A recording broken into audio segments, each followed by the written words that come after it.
سلام به همه عزیزا، به خصوص به خواهرای گرامی و دوستایی که علاقمند دیزاین خانه هستن. میخوایم طرز خوش کردن گلهای تازه را یاد بتون و به خصوص در فصل پاییز شما میفهمین که چقدر برگا بسیار مقبول و زیبا و قشنگ میشن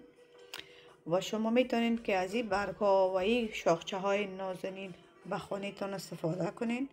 برای زیب و زینتش و به شکل بسیار آسان و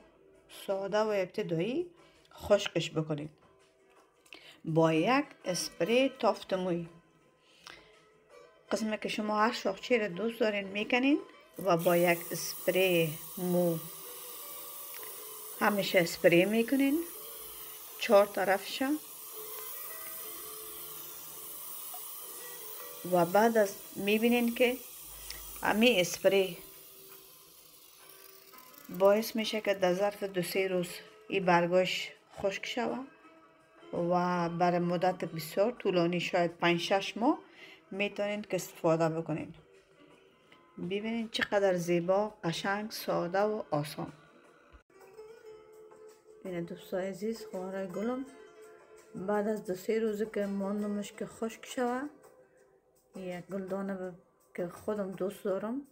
و میخوایم که گلایش همیشه تازه و تغییرات داشته به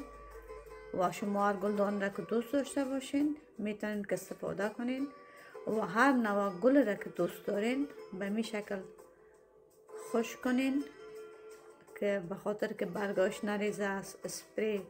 تافت موی استفاده کنین و برش 5-6 ماه خانه امتانه زیب و زینت بدین و از دیدنش لذت ببرین. روزتان بخیر، جور و صحتمند باشین تا ویدیوی بعدی.